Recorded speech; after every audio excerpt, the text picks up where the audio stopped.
안녕하세요. 오늘 소개해드릴 책은 백희성 작가의 빛이 이끄는 곳으로입니다.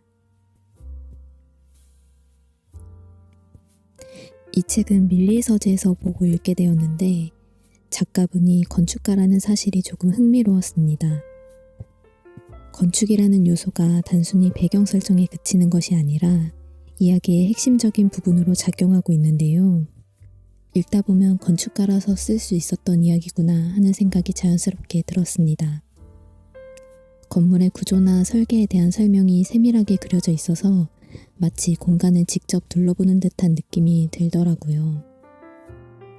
각 장마다 그려진 문 그림이나 이야기 중간중간 삽입된 그림들도 책의 재미와 이야기의 분위기를 한층 더 살려줍니다. 이야기를 따라가다 보면 배경이 단순한 무대가 아니라 이야기 자체에 깊이 녹아든 요소라는 걸 알게 됩니다. 공간이 주는 감각이 이렇게 생생하게 전달되는 건 저자가 실제 건축가이기 때문도 하겠지만 여러 건축물을 탐구하고 그 공간에 담긴 사연을 만나며 깊이 경험했기 때문인 것 같습니다. 단순히 구조물로서의 건축이 아니라 그 안에서 살아가는 사람들의 이야기가 더해지면서 공간이 살아 숨쉰다는 느낌이 듭니다.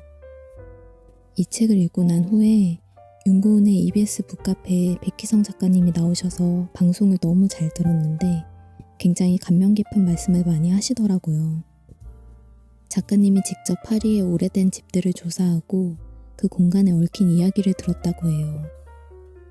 파리 고택을 돌아다니며 200통이 넘는 편지를 보내고 답장을 준 몇몇 집주인들과 만나면서 그들의 이야기를 들었다고 합니다. 흥미로웠던 건 건축가의 시선에서는 단순한 하자로 보이는 부분이 실제로는 그 집을 지켜온 사람들의 사연이 담긴 흔적이었다는 점이었죠. 원래는 논문으로 정리하려 했지만 이야기를 들려준 분들이 반대해서 결국 이 소설로 풀어냈다고 합니다. 이러한 비하인드를 알고 나니 소설이 전하는 깊이감이 한층 더 와닿는 것 같습니다. 주인공은 파리에 사는 건축가 류미에르입니다. 그는 저렴한 집을 찾다가 한 오래된 집을 보러 가게 되는데요. 집은 오랫동안 비어 있었던 것처럼 먼지가 쌓여 있었지만 위치도 좋고 조금만 손보면 멋진 공간이 될 것 같았습니다. 그런데 내부를 살펴보던 중 뭔가 독특한 구조를 발견하게 됩니다. 처음에는 단순한 호기심이었지만 점점 그 공간이 품고 있는 이야기들이 궁금해지기 시작했죠. 이 집을 계약하려면 스위스에 있는 집주인 피터를 직접 만나야 한다는 조건이 있었고 그렇게 그는 스위스의 한 요양병원으로 향합니다. 병원에 도착한 류미에르는 병원 원장으로부터 피터가 의식이 없는 상태라는 이야기를 듣게 됩니다. 처음엔 그냥 돌아가려고 했지만 병원의 설계 방식이 평범하지 않다는 걸 깨닫고 점점 호기심이 발동합니다. 병원 원장 크리스 부인을 통해 이 병원은 피터의 아버지인 프랑스와가 설계한 건물임을 알게 되었고 부인을 통해 피터의 서한을 전달받습니다. 그 편지에는 병원의 비밀을 밝혀내라는 일종의 테스트 같은 내용이 담겨 있었죠. 류미에르는 기분이 썩 좋지는 않았지만 건축가로서의 직감이 작용한 건지 평범하지 않게 설계된 공간들에 대한 비밀을 풀고 싶다는 생각을 하고 결국 류미에르는 병원에 남아 숨겨진 공간을 찾기 시작합니다. 그러던 중 피터가 의식을 회복했다는 소식을 듣게 됩니다. 하지만 그는 앞을 볼 수 없는 상태였습니다. 사실 피터는 자신이 남긴 집을 통해 어떤 사람을 시험해보려고 했던 것입니다. 그 집의 진가를 알아볼 수 있는 사람이라면 아버지가 남긴 비밀도 풀어낼 수 있을 거라고 생각한 거죠. 결국 류미에르는 병원에 숨겨진 공간을 탐색하며 퍼즐 조각을 맞춰나가기 시작합니다. 단순한 건축적 호기심이 아니라 이 공간이 간직하고 있는 이야기 자체가 궁금해지는 순간이죠.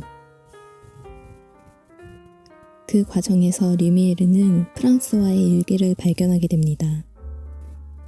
피터는 기뻐하며 일기를 읽어달라고 부탁하고 류미에르는 일기의 첫 부분을 읽어나가기 시작하는데 듣고 있던 피터는 그 일기 속에 어떤 내용으로 인해 크게 실망하게 되고 그런 내용이라면 됐으니 그만 돌아가 달라고 합니다. 리미에르는 그곳에 머물며 밝혀낸 사실이 피터에게는 받아들이기 어려운 것이었던 거죠. 결국 리미에르는 완전한 해답을 얻지 못하고 마음 한켠에 묵직한 여운을 아는 채로 파리로 돌아가게 됩니다. 이 뒷이야기가 궁금하신 분들은 직접 책을 읽으며 그 여정을 따라가 보시면 좋을 것 같습니다. 이 소설은 초반에는 건축적 미스터리를 풀어가는 이야기라 마냥 궁금증만 가득한 상태로 읽히지만 후반부로 갈수록 예상치 못한 감동이 밀려옵니다. 처음에는 단순히 공간의 비밀을 밝혀가는 흥미로운 탐색 같았는데 어느 순간 그 안에 담긴 사람들의 감정이 굉장히 강하게 전해집니다. 저는 후반부를 버스로 이동 중에 읽었는데 전혀 예상하지 못하고 있다가 버스에서 갑자기 눈물이 왈칵 쏟아져서 너무 당황스러웠습니다.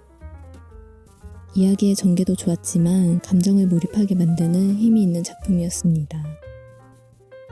이 책이 특별한 이유는 단순히 미스터리나 감동적인 요소 때문이 아니라 건축이라는 예술과 인간의 삶이 밀접하게 연결된 방식이 굉장히 인상적이기 때문인데요. 공간이 단순한 배경이 아니라 이야기를 이끌어가는 주체가 된다는 점에서 참 신선했습니다. 특히 건축은 그 안에 사는 사람들의 이야기로 완성된다는 작가의 철학이 소설 전체를 관통하고 있습니다. 리미에르가 처음에는 건축을 하나의 직업으로만 여기다가 점점 건축이 사람들의 감정과 이야기를 담아내는 공간이라는 걸 깨닫게 되는 과정이 깊이 있게 다가왔어요. 이 책이 단순한 감동소설을 넘어서는 특별한 이유는 건축적 요소와 철학적 메시지가 조화롭게 어우러져 있기 때문입니다. 건축에 관심 있는 분들은 물론이고 인생을 돌아보고 싶은 분들에게도 깊은 울림을 주는 이야기라고 생각해요. 단순히 공간을 설명하는 게 아니라 공간과 사람이 얼마나 긴밀하게 연결되어 있는지를 보여주는 책입니다. 저는 작년 크리스마스 이브부터 올해 초까지 이 책을 완독했는데 연말 연초에 어울리는 따뜻한 가족애와 감동이 담긴 작품이라 지금처럼 추운 겨울에 읽기에 참 좋다고 생각합니다. 이 책을 통해 건축과 인생, 그리고 사랑이 어떻게 맞닿아 있는지를 경험해 보시면 좋겠습니다.